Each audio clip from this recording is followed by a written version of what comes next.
Hello, everyone, and welcome once again to the Grit, Grace, and Growth podcast, where we share inspirations, ideas, and personal stories to hopefully make your day just a little bit better.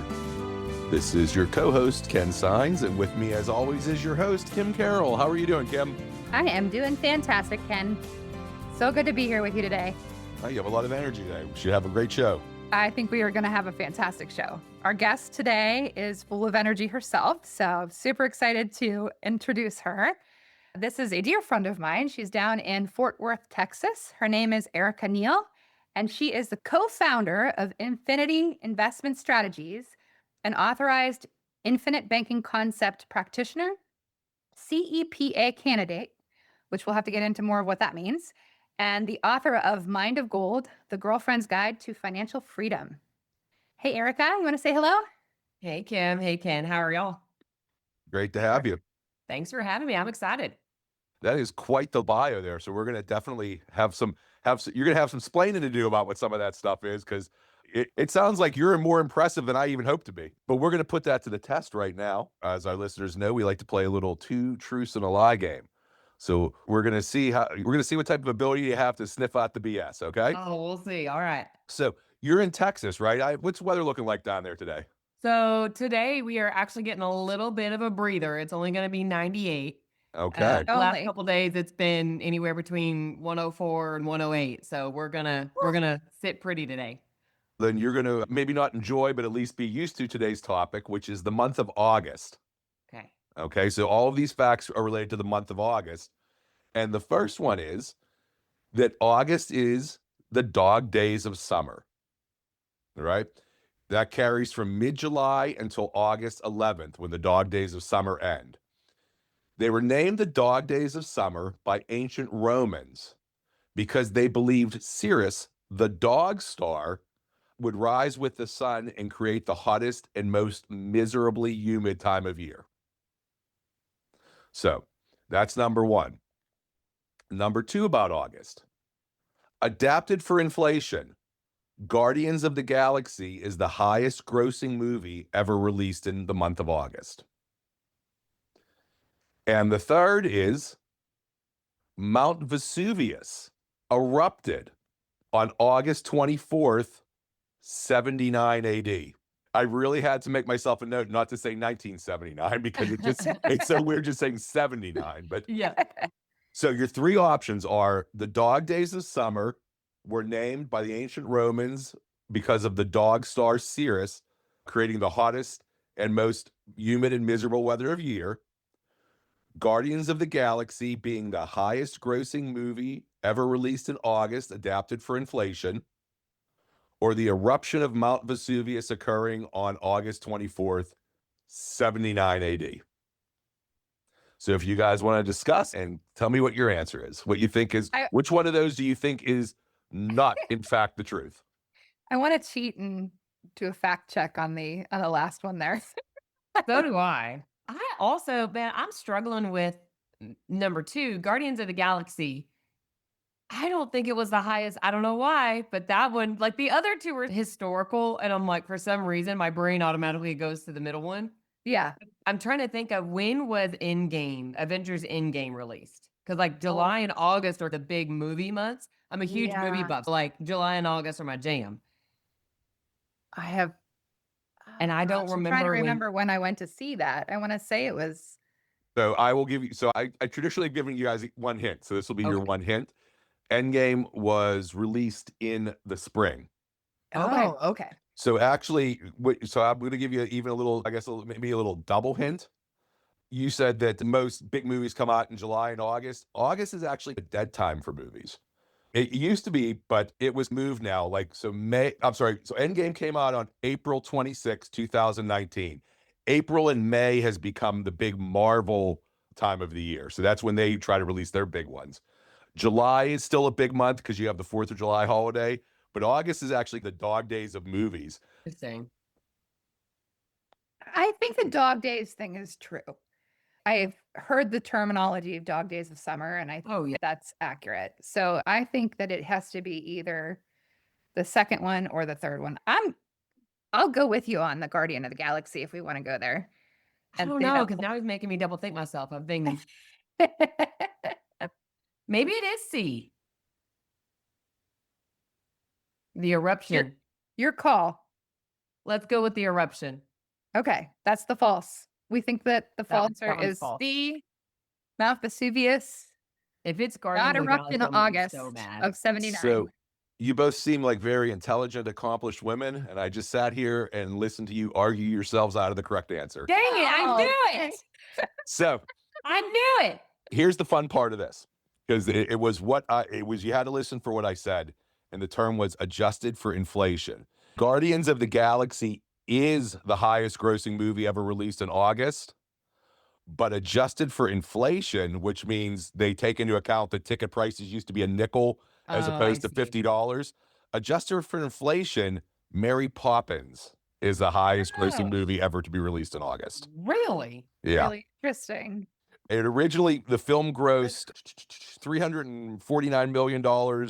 Actually, adjusted for inflation, I'm just looking it up. I had it here, now I can't find I'll tell you what, I'll find the number for you. And that'll be the first thing we do before we hear Erica's incredible story. And that'll be the second thing we do right after this break. Are you ready to step into the spotlight and take the lead of your financial future? It's me, your host, Kim Carroll, and I really hope you've enjoyed listening and are inspired by the stories you hear on my Grit, Grace, Growth podcast. Your stories inspire me every day. If you feel like you've really gotten to know me and you want to find out more and how we can work together, I specialize in guiding individuals, businesses, and families towards their financial goals with personalized advice and holistic strategies. Whether you're planning for retirement, looking to grow your investments, or simply want a clearer roadmap for your financial journey, I'm here to help you every step of the way.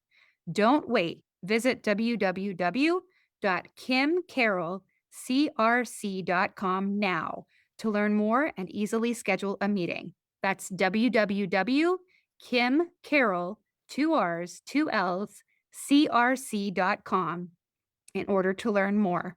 Kimberly Carroll offers securities using the following business name: Emeritus Investment Company, LLC, or AIC, member FINRA and SIPC. AIC is not affiliated with Grit, Grace, Growth podcast. All right. So I know everyone was waiting with bated breath for the answer to this.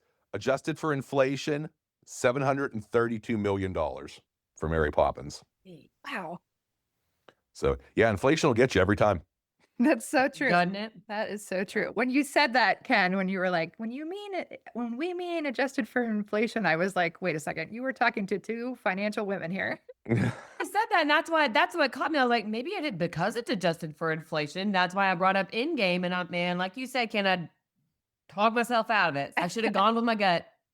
I find the adjusted for inflation really interesting because it lets those movies from back in the day that are cultural touchstone movies like Snow White or whatever, they didn't make any money at 5 cents a ticket. So that adjusted for inflation gives you an idea of just how popular some movies used to be. Yeah, I think so it makes Gone with the Wind, I believe, is the highest grossing movie of all time adjusted for inflation. Oh, very cool. That tracks, actually. So we're obviously here. Thanks again, folks, for joining us for the movie money making fact podcast. We're going to sheer away from that and find out a little bit of what Erica does. So Erica, here's the open-ended question. Just tell us a little bit about yourself. Yeah. Like I said before, y'all buckle up because I'm a talker. Yeah, I'm from Fort Worth, originally from West Texas. So one of my fun facts that I like to use in my back pocket is, have y'all ever seen the movie Friday Night Lights? Absolutely. That's my high school. Really? Permian?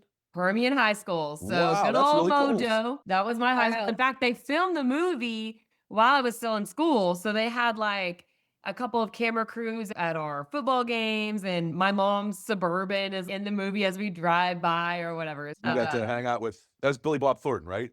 Yep. You got to hang out with Billy Bob. That's awesome. Yeah, they didn't do a lot out there, but we actually, after the movie came out, they were like, "Where are they now?" Came and did a "Where are they now?" kind of thing, and put our game against Midland Lee on national television, and we got absolutely demolished. It was so embarrassing. But anyway, that was I grew up in West Texas. Is the point of that story? Moved out back out to DFW after I graduated and started my career in the financial industry, and in that same space of I really was that passionate. I didn't grow up knowing much about money. And so I was like, you know what, this might be kind of cool. And decided to, I went into school for finance, was fascinated by it, fell in love with it. And I was like, oh my God, like people need to know about this, right? I never knew, people need to know. So I was in this passion of telling other people. So I went into the advisory space, worked at a large investment firm, like downtown office, right? High rise building. And immediately I knew everything the second I walked in the door. And with that, I had a great team. I learned a lot, and the environment itself was great, but I saw a disconnect with what was being preached versus what was actually coming to fruition weren't the same thing. People running out of money in retirement was more common than it should have been in my eyes, right? We talk about financial freedom and independence and savings and all of this. And I'm like, we're working this hard and people are saving money, but then they get to the quote unquote end, right? They achieve their goal and they're either having to live a lower lifestyle, come out of retirement, or just on some of them are below the poverty line. It just really wasn't what I thought it would be. So ended up leaving that space, went to a boutique firm in Fort Worth, and that was so much more comprehensive. It was an independent platform. It was all of the things, right? Like looking at a financial picture from a 30,000-foot view and actually seeing everything that's going on and how do all these puzzle pieces fit together and creating an actual custom plan that was in favor of maximizing income for the client. That was a whole new world. But in that, I got introduced to the infinite banking concept. I started doing some real estate. I had done a little bit of real estate before accidentally, but this was more intentional with that. With that, I fell in love with the entrepreneurial side of real estate, but also people who are real estate investors and business owners. And I was just, that space is so full of incredible people who they don't want to just like stick their head in the sand and hope and pray it all works out, right? They take ownership of what they're doing, what their money's doing, where their position in life is now and later. It's just an incredible group of people to be around. So I started working with that collective space pretty heavily, specifically on the infinite banking side. And anyway, ended up having to branch off of that boutique firm and launch my own, which is where I am now, which is Infinity Investment Strategies. And that was born out of working with entrepreneurs on managing cash flow, maximizing their income, protecting their assets, right? Taking back control of their financial picture. And that's just really been where my heart and my focus has been. And then with that along the way, I did write a book, right? You mentioned Mind of Gold. That is my way of kind of taking a step back and saying, there's all these great and wonderful things that we can do in our life. But before we do that, we've got to have a good foundational understanding of how money works. And so many times I have conversation with, especially women, right? They don't want to go talk to an advisor or they don't move into that wealth building phase because they don't know the questions they ask. They don't have a whole lot of confidence in understanding money. And to be honest with you, they don't want to be sold. They don't want to be talked down to. And so this book was really just a way, kind of like the prerequisite to say, hey, here's some information. Here's some things about money that you really fundamentally need to understand. Get your ducks in a row. Clarity provides confidence. So once you have clarity on how money works and what your money picture is, then you're going to have the confidence to actually go work with a professional to put it to work. So that was kind of me taking a step back and saying, hey, we need to address the beginning before we start moving into steps 2 and 3. So, where did the inspiration for Mind of Gold come from? Was it just that, or was there like some sort of revelation, like, "Hey, I'm going to write a book"? Because I know that was a journey for you, Oh, and yeah. you're writing another one, isn't that right? I am. Yeah. I Yeah, got I this read. one. This next one's a little bit different. Okay, I do love to write. I know people, it's really hard. Honestly, a lot of my writing process is I just do talk to text. I'll be on a walk and I look like a crazy person just talking to myself because I'll dictate, do talk to text, and I'm just like blah, blah, blah. And if I can get the words out on like literal words out on the page, I can go back and clean it up later. So that's a lot of that process. But I think it boils down to, I guess there's a lot of different the inspiration behind that. I would say I have been incredibly blessed to be in a situation where I have been surrounded by incredible, powerful, strong, just hardworking women my entire life. That's never been something that I had to develop or grow into. It's literally just been what it is.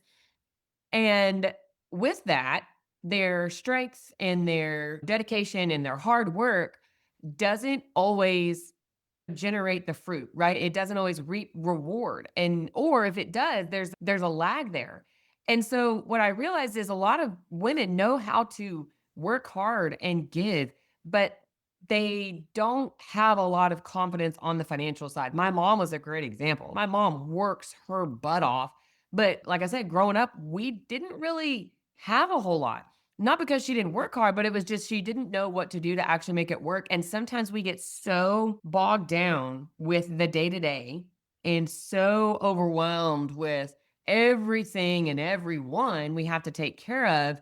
It seems like such a monstrous undertaking to grow and build your financial wealth. In reality, it's not, just like anything else, right? Like if I walk into a messy room and I'm overwhelmed, I'm like, oh my God, I don't even know where to start. You have two options. You can either go take a nap, which some people do, but in reality, all you have to do is just pick up the first thing that's in front of you. Same thing with working out. If I feel like I have a huge journey, the first thing you do is put on your workout clothes and then you drive and then you go like all of these little steps. That's all it really takes. And I think in the financial world, there's a gap between here I am working hard. I don't know quite what to do versus meeting with a professional who is going to help you grow and scale. There's a big gap there. And I've seen that with so many people in my life that are incredibly smart, intelligent, hard workers. And so I wanted to fill that. And the other notice that I had was once you get the information, knowing what to do with it was the problem, which is why in the book, each chapter has quizzes, there's activities. So it's taking what you learn and actually applying it to your real life so that you're doing things as you go. You're filling out your own balance sheet. You're calculating your own savings ratio. You're actually going to put together a portfolio to say, hey, or take a quiz like, what is my risk tolerance for investing? Right. So all of these things are built into the workbook that accompany the book because it makes it easy to say, okay, you just learned this, let's put it into practice and then take the next baby step from there. Is I'm always fascinated by both of you, by people who are good with who are into finance and good with numbers and that sort of thing. Was that something you said that when you got to school and you started learning about it, you were so excited and were you always that way? Was numbers something that always resonated with you, or what were you like in your more formative days? Oh my gosh, a mess. I never really struggled in school. School was always easy, right? Like the basic kind of things, like English was fine. Numbers, I was always pretty decent with. I have realized though that I am a visual person. So, like my husband, oh my God, like he's like freaking Rain Man. Like he can see all the numbers and like move it and be like, oh yeah, do quick math in his head. Like he's really good at math. That's not me. And I'm not that person who just like rattles off and remembers numbers and can just do those quick calculations. That's not me. And I've recently, just over the last couple of years, realized my strength is like I'm really good at puzzles. And I'm really kind of that I mentioned earlier, zooming out. I'm really good at like kind of taking a step back and seeing everything. I can recognize patterns. I can recognize all the different pieces and say, okay, here's how we're going to put all this together. And I think that in my space specifically, and with my clients, it's been some of the best feedback that I've gotten is a lot of people, here's the thing, we can do math, right? Like calculators are in the palm of our hand all day, every day. That's not hard anymore. Where I've gotten the best feedback and where I think a lot of people told me I provide the most value is coming in and saying, hey, here's everything that's going on, right? All this stuff's floating around. How can we make this organized, clean, strategic, and actually build a plan where all of these cogs are working together? And especially with people like, we like to put our money in silos, right? We've got a bucket here, we've got a bucket here, and that's total crap. That does, and we know that, right? Like, just because I have money in this account, that doesn't mean that it's not going to be impacted or influenced by what's going on in the left bucket versus the right bucket. So we really need to understand like money flows and it moves, right? So cash flow means that it's moving consistently. Same thing, right? Within our assets, we have to understand like money's going to be flowing. We just have to know what pattern and directs the pattern of our flow. And that's to answer your question, Ken. I'm not great at math, but I'm pretty good at recognizing patterns and creating like a more strategic plan and just organizing stuff. That's really where my strength lies. That's actually a statement I resonate with, and I makes me think that maybe I could be a math person one day. Hey, very well could. Yeah. Math is just pattern. I am with you, Erica, because I feel the same way. I'm good with numbers and I'm good at math, but I'm not somebody who just bangs them out in my head. Yeah. If somebody, I've actually had a client say that before. You should be able to do that. And I'm like, it's just not I don't do that. It's not super fast to come up with an equation in my head. I can do it. It just isn't an immediate thing. No. But the puzzle thing, that puzzle analogy, I actually agree with 100% because I have my daughter who is coming on board with me in my line of work, and she has just gotten licensed and is coming on as an associate advisor with me. Oh, And she is a lover of puzzles. And I have said to her, I said, really think you're going to love doing this because it is like a puzzle. You are fitting all the puzzle pieces together to make it work for a client. So I yeah. agree with you 100% on that. That's really a cool analogy. So, Ken, you have any other questions? It's not. I'm still. So what? Well, ears if you want to continue. What was that? With Alexa. Oh, That's hilarious. yes. Could someone explain to me how a smart speaker works? Apparently, They're always listening. That is so funny. no. So I was going to say is since it is so many moving pieces and so much. What are some of those? I don't want to say struggles you've had with it, but this seems like such a complex and complicated. And even though you're saying it's just recognizing the patterns and all that, is it something that you find you've had a steep learning curve with, or Oh my God. what? Yeah. Even more so than because again, my thought of finances, you got to be that number cruncher person. Did you have to, since you're not that person, since have the understanding how things work, which is great. Was there a huge learning curve in getting like the financial aspects of it all together into an area where then your brain could go, aha, I understand the mystery. Now I know how to put it together. Yeah.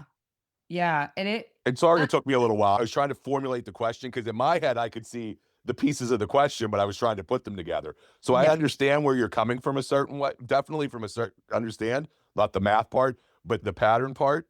So I'd be interested in kind of what your process is to work through something new like that. Here's the problem is I'm a slow learner and I've got to learn the hard way, which I've gotten better with in my old age. I've started to listen to other people and pattern and recognize, oh, I've been through this before. But in my younger years, like I said, I was a mess. So yes, to answer your question, and it's been through mostly living experiences that I've started to recognize and understand better how things actually work. And now it's always through hindsight, right? Like when you're in it, you can't read the label from inside the box, right? So when you're so nose deep in something, you can't even see the big picture of what's going on. So when I was in it, I didn't recognize it. But now I look back and I'm like, okay, like I bought my first house when I was 19. And I say house, that is a loose word. This thing, have y'all seen that show Money Pit? It's back in the 80s with Tom Hanks. Yes. Yeah. Yes. That was my life for like 5 years. I bought this little What can I help you with? And bad. there was goes my my- smart speaker responding. How about Yeah. that? I thought this little box is what it was. It happened to have a couple of shingles on top and some 2x4s that were propped up on a piece of concrete, but it was what I could afford in reality, right? Like when I've told Kim this, like I was a teenage mom, I was going to school, I was working and doing all this, and I just needed a place to live. So I found this house that actually used my tax return. I got some money back from my taxes and I used it as a down payment. I had some money saved up and I just started working on it and fixing it and all of that. But it was a hellhole. It was awful. But I did it and it was a cheap place to live. Lived there while I was going to school, graduated. When I eventually moved from West Texas out to Fort Worth, and I did rent the house for a little bit. I hate it, but I learned I don't like that. Like, I don't like being a landlord. And so I rented it for a little bit, made a little bit of money there. But when I sold it, I kind of look back and I'm like, man, if I'm this young and this dumb and I can make money like this, like imagine what would happen if I actually knew what I was doing, if I had any guidance, right? So it's one of those things where I'm like, huh, like that was one of the first kind of real estate seeds that was planted. And then I went into the investment firm and I did that for a long time. And I was so sold on the culture, right? And you can't spell culture without cult. So I was drinking that Kool-Aid. I was repeating everything they told me. And it didn't actually, like I said, when I started moving up through the management ranks and I started partnering with some senior advisors, we were closing out people's accounts on a regular basis. They were running out of money left and right. And I'm like, how, like, we've been working with them for decades. They've been saving money and doing all of this. And they finally reached the quote unquote goal. But now that they're here, they're the most vulnerable stage of their life. They're supposed to be enjoying these golden years. And now you're telling them, hey, this is the last of your money or spend less or right. Like it just flat out sending out the last check and closing out the account. And I'm like, man, this can't be. And I had a client, not even a client, she was a prospect, young girl, right out of school, getting started. And I was sitting down talking with her, doing my presentation on why she should invest with us. And I've got all the pretty pie charts and all the calculations and all the things. And this young lady, I know she doesn't even know that she did this to me, like asked me at the end of this, she's like, that's great. How much income is this going to produce for me? And I'm like, I don't know, but you're going to have this much money, right? Like I was so focused on like, this is how much money you're going to have. But she wanted to know, that's great. If I retire at that age with that amount of money, how much income is it going to create for me? And how long is it going to last? And I genuinely did not know. And I was so shook. And I realized, I'm like, this is not that it was bad, but it wasn't the full picture. So that was when I started to realize the traditional model of putting all your money into an account and just trying to get the best rate of return. I'm like, that's not it. And I got introduced to a group that was doing the comprehensive planning. And I started having conversations with them and they were telling me their story. And their story was, they were telling me my story and they didn't even know it. And I'm like, oh my God, that's exactly what I'm going through. And so I ended up moving from the investment firm over to theirs. And from there, started to see that was where, Ken, to your point, my learning curve was vertical. I had already been in the investment industry for years at that point, but going from just doing traditional investments to actually doing comprehensive financial planning is totally different. And I was just kind of like doggy paddling and I learned so much. It was great and wonderful. And I started leaning into that. The next shift was the guy that was the GA that owned the firm I worked at he was the first person in the financial industry who wasn't just like, oh, put all your money in the stock market or your life's going to suck, right? Like he was investing in real estate. He owned businesses. Like he had all of these outside, like, and I hate this term, alternative investments. I'm like, in reality, these businesses in real estate are the oldest investments out there. So anything if I'm concerned, stocks are alternative, but regardless, they're referred to as alternative investments. And I was just so enamored by it. And I started doing some real estate deals with him. And like I said, I had that real estate experience previously. And so I just started to see this shift in what I had been sold and taught and just fed my entire life I don't want to say it was crap, but it just wasn't the full truth. It wasn't the full picture. And I started to see, you know what? Maybe there's a lot more to money than just trying to save it and grow it. And maybe there's a lot more to life than just putting my nose down and just grinding. Like I said, I've always seen hard work, but just because you work hard doesn't mean that you actually produce fruit from that. And so I started to have this shift of like, hey, maybe there's a way that I can continue to work, but while I'm working, my money is also out there doing it for me too. By investing in real estate, by investing in businesses, I can create cash flow that doesn't require any of my time. And it was just this huge shift that happened over several years, a decade really, and just starting to realize there's a better, more efficient way to do this. and then not just having my head in the sand and maxing out my 401k. That wasn't, I can't tell you right now, look at the biggest billionaires, millionaires, the most wealthy people out there. I can tell you right now, they didn't get there by maxing out their 401k. And I started to realize there's a way that money can work for me and with me at the same time. And that just took several years of different experiences and different people pouring into me. And So I you think talk a lot about real estate and business ownership. Are you participating in that? Like, are you are a real estate investor, and I know you're a Yeah. business owner, but are you investing in other businesses as well? Yeah. The reason actually I was at that boutique firm and I had to branch off. Actually, I had all my investment licenses. I had my 7, my 63, my 65, all that good stuff.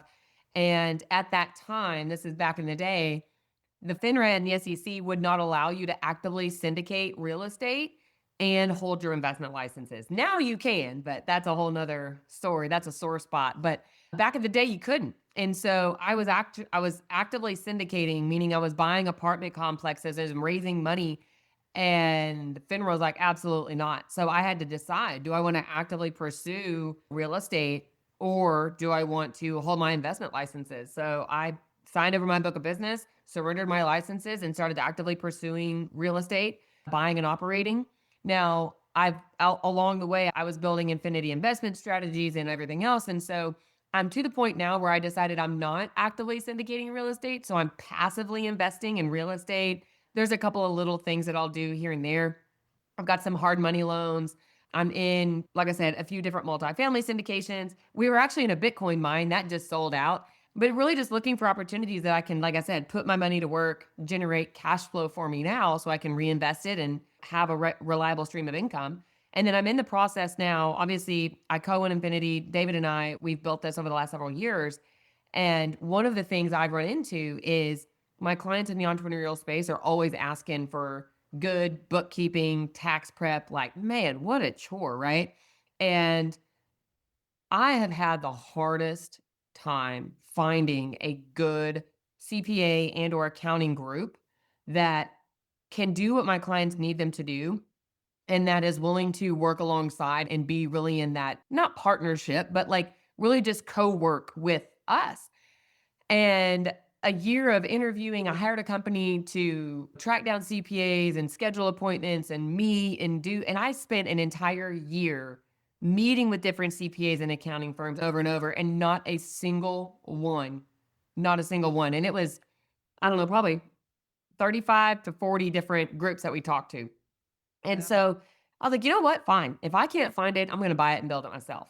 So I decided I'm going to buy an accounting firm and I'm going to build this to do exactly what my clients need and exactly what we need them to do in order to work with not just the client's portfolio and what their tax benefits are and what their opportunities are on the tax side, not just, hey, go buy a truck at the end of the year and write it off. Like you're still buying the truck, right? Like just because you write it off doesn't mean you didn't spend the money. So figuring out like true tax benefits and willing to look at our plans, how we work, and how is this piece of the puzzle working with the tax side. Because right now, again, so many people are siloed all over. We need to be working as a collaborative group so that we are coming together for the client and actually working towards their common goal, not just trying to cross some T's and dot some I's. So I'm in the process now of buying another business because it's going to fit right alongside what my clients already need. I think that's really cool. That's really, I hope that it works out because I just think Shit, that, me too. yeah, that's just a great opportunity and a huge benefit for folks. So I'm really glad that you shared that you had given up your licenses. I was going to talk a bit about that. That had to have been a very big decision for you and a difficult one. Oh, it was hard. I think I had at that time the licenses of my 7, my 63, my 65, and then I worked at the big investment firm. Like my entire life, I had this view, this perception of that person on a pedestal, right? Even in the movies, we see that. Like, oh, we've got Wolf of Wall Street. Not that he was a great person, but he was considered successful, right? And they're so smart. And so many of those people aren't. They're great. They're successful. They're intelligent.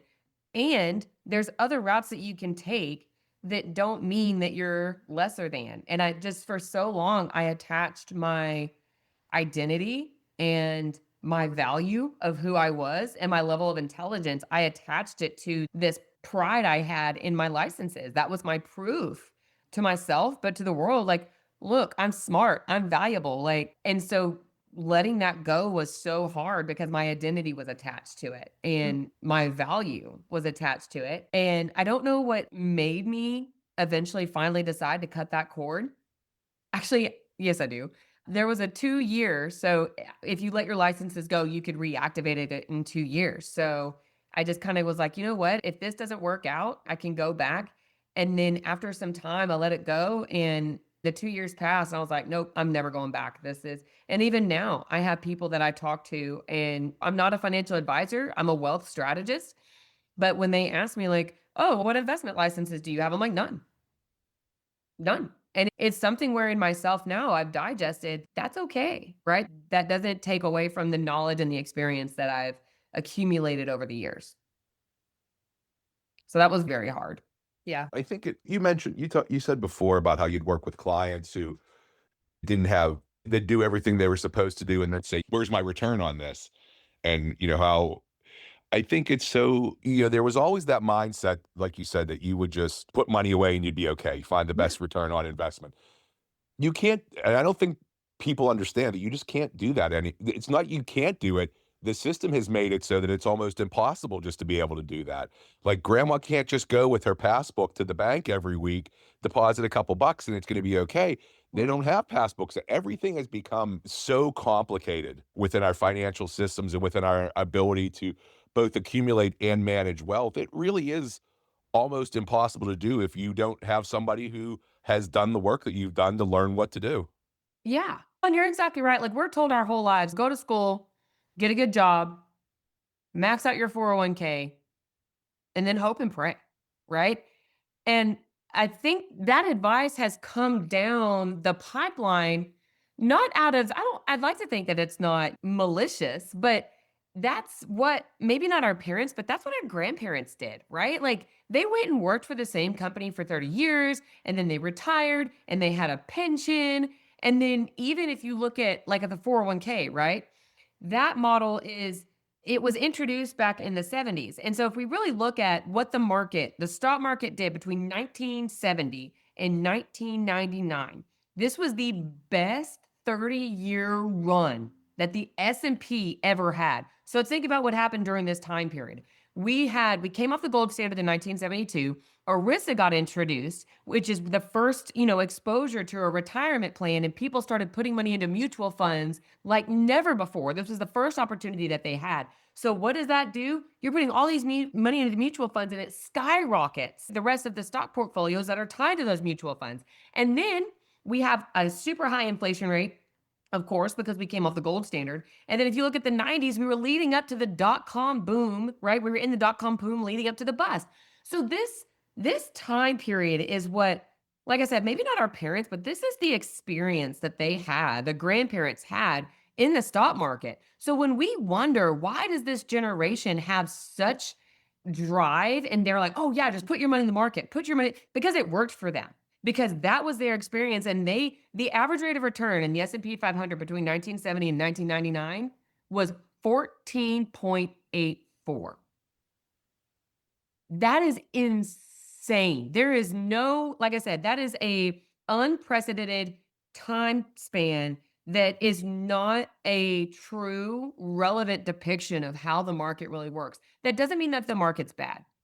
What it means is their experience and their perception of what happened during their reality is different than what we are experiencing since then. If we look at 2000 all the way through now, 2026, this 26-year time span is nothing compared to what they experienced. So Ken, to your point, you're exactly right. It doesn't work anymore because we're not in that world, right? We have a completely different economy. We have a completely different market. We have a completely different exposure. We have completely freaking inflation, for crying out loud, right? We don't have pensions anymore. Companies started, when ERISA was introduced, companies started to get away from the pension plan, and you went from defined benefit to oh my God, compensation. What? Not defined compensation. Contribution. Yes.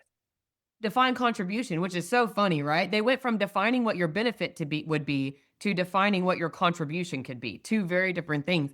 So we saw this shift in the financial industry, but nobody really was talking about it. And now that's what we're doing. We're saying, like, look, you're being told this because of this reason, but that's not relevant to your situation. You can't, to your point, you can't just save some money into a little bucket and then retire and get your pension because guess what? That doesn't exist anymore, right? We're not in that world. And so we just have to acknowledge, look, this is the sandbox that we're playing in. So we've just got to deal with what we're dealt and make the best of it. What tools do we have? What resources do we have? And we have to pull our heads up and say, hey, what's actually going on? What is relevant to now and make it fit to the current situation? Because what we were sold and what we were given just isn't true anymore. That's not the world we live in.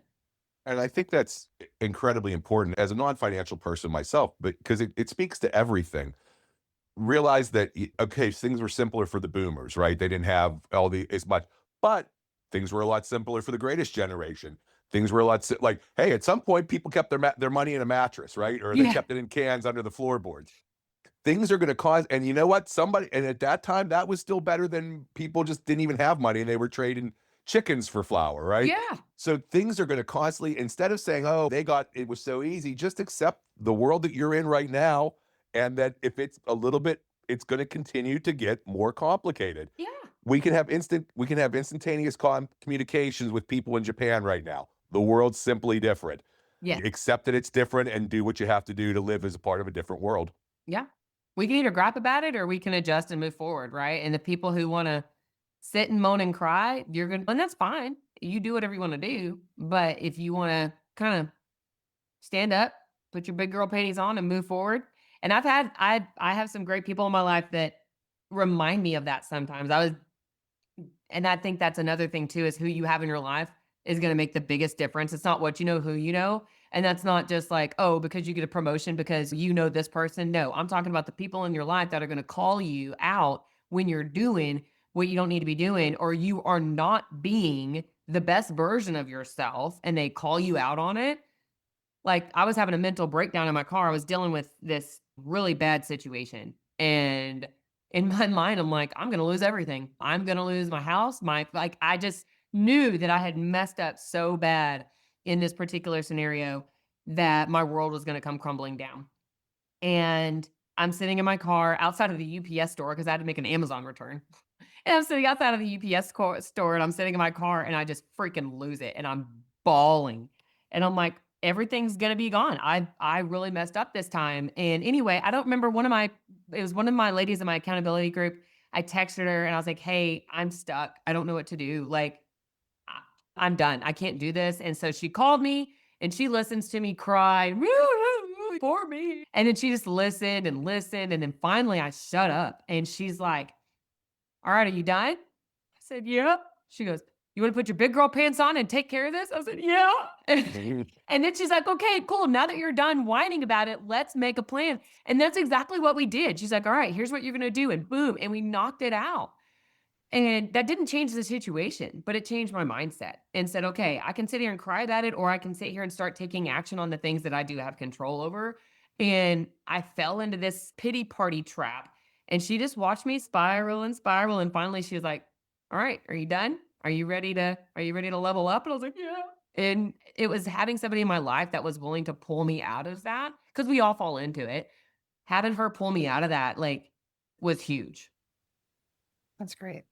I think that's a wonderful place to pause it. One final question before we depart for the day. Where's the path go from here? Oh man, What's that's it. the next step for tomorrow, for next year, for the next 10 years? Wherever you'd like to preview your journey, would like to hear. I'm still working on that. I'm still trying to figure out exactly what it looks like, and I'll tell you right now, I'm gonna give you my idea and then let's talk again in 5 years. It's gonna be totally different. I subscribe to the whole like, look, there's my plan and there's God's plan. And so I don't know what's gonna happen. I'm just gonna keep doing what I'm doing and he's gonna make it better. So what I'm looking at and what I'm seeing in my business is I am building the entrepreneurial financial hub that is needed.